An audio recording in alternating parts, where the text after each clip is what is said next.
Assalamualaikum warahmatullahi wabarakatuh. Om Swastiastu. Shalom nama budaya, salam sejahtera untuk kita semua. Perkenalkan, nama saya Nurul Dania dengan NIM 2209511014 dari Fakultas Kedokteran Hewan Universitas Udayana. Di sini saya akan membahas tentang penyakit bakteri pada hewan yang sering terjadi di masyarakat. Salah satunya yaitu penyakit antraks.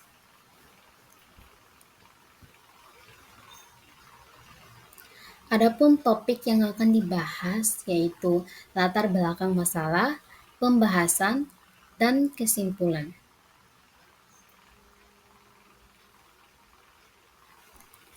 Antraks merupakan penyakit infeksi akut yang disebabkan oleh bakteri Bacillus anthracis dan termasuk salah satu penyakit zoonosis.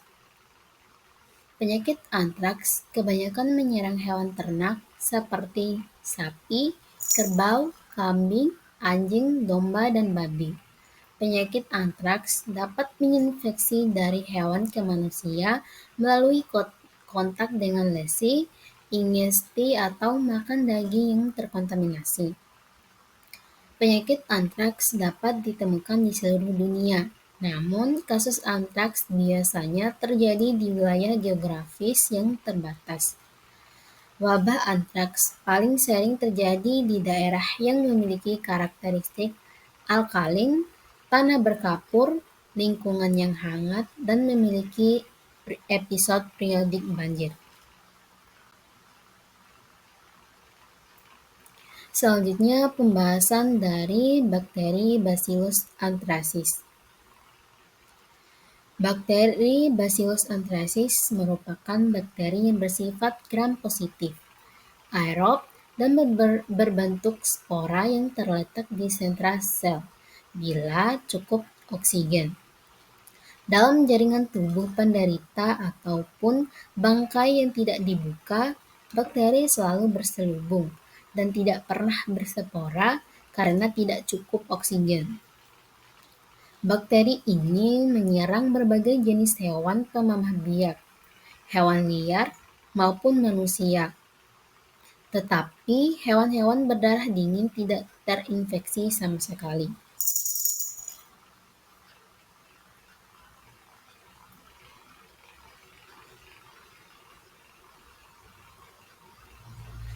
Kemudian penularan penyakit antraks.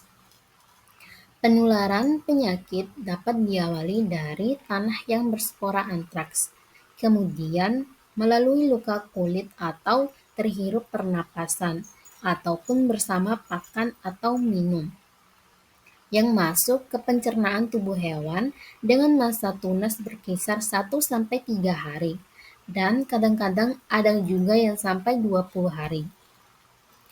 Antraks tidak lazim ditularkan dari hewan satu ke lainnya dengan kontak langsung, tetapi melalui vektor lalat penghisap darah yang dapat berperan, misalnya Tabanus sp. Kemudian gejala klinis dari antraks sendiri terbagi menjadi 4 bentuk, yaitu bentuk perakut atau sangat mendadak, bentuk akut, bentuk kronis, dan bentuk rutan. Yang pertama kita bahas bentuk perakut atau sangat mendadak. Antraks perakut gejalanya sangat mendadak.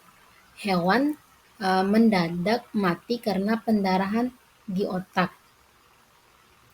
Bentuk perakut sering terjadi pada domba dan kambing dengan perubahan apopleksi cerebral, hewan berputar-putar, gigi gemeretak, dan mati hanya beberapa menit setelah darah keluar dari lubang kumlah. Kemudian bentuk akut. Tanda penyakit bermula demam pada kuda mencapai 41,5 derajat Celcius, sedangkan pada sapi mencapai 42 derajat Celcius. Kemudian hewan gelisah, depresi, sesak napas, detak jantung cepat tetapi lemah, Hewan kejang kemudian mati. Pada sapi, tanda umumnya yaitu terjadi pembengkakan sangat cepat di dalam leher, dada, sisi perut, pinggang, dan kelamin luar.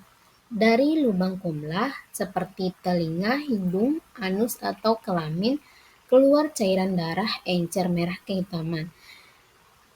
Kematian terjadi antara 1 sampai 3 hari setelah tampak gejala klinis.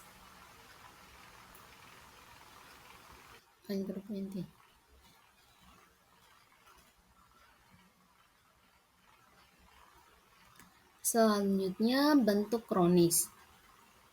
Terlihat lesi atau luka lokal yang terbatas pada lidah dan tenggorokan. Biasanya menyerang ternak babi dan jarang pada sapi, kuda, dan anjing.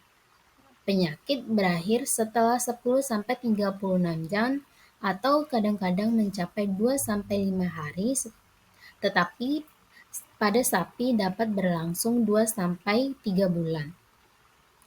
Pada ternak babi dapat mati karena antraks akut tanpa gejala atau tanda. Mati tercekik karena pembengkakan di tenggorokan atau berangsur dapat sembuh pada antraks kronis yang ringan. Bentuk yang terakhir yaitu bentuk kutan, ditandai dengan pembengkakan di macam-macam tempat di bagian tubuh, terdapat pada sapi dan kuda. Bila luka-luka atau lecet-lecet kulit yaitu disemari oleh kuman antraks.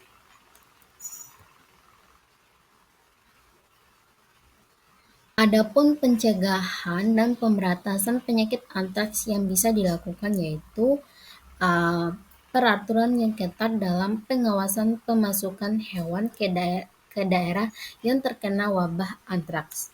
Kemudian melakukan vaksinasi sesuai dengan anjuran dan diikuti oleh monitoring yang ketat.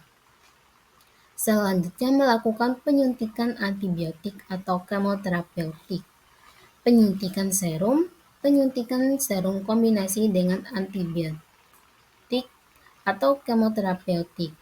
Hewan penderita antraks harus diasingkan atau terpisah dengan hewan lain yang tidak menderita antraks.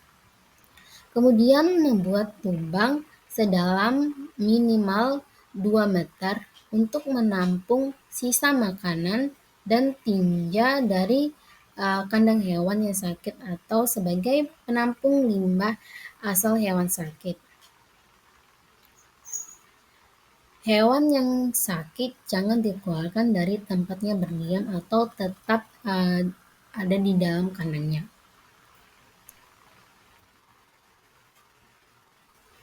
Selanjutnya, pengobatan penyakit antraks. Antraks dapat diobati menggunakan antibiotik. Kondisi ini akan lebih mudah sembuh jika penanganannya dilakukan secepat mungkin, yaitu dengan memberikan kombinasi antibiotik seperti penisilin, doxycycline, dan ciprofloxacin untuk memaksimalkan pengobatan. Prinsip ini didasarkan dengan pengobatan seawal mungkin dan disertai pengendalian yang ketat.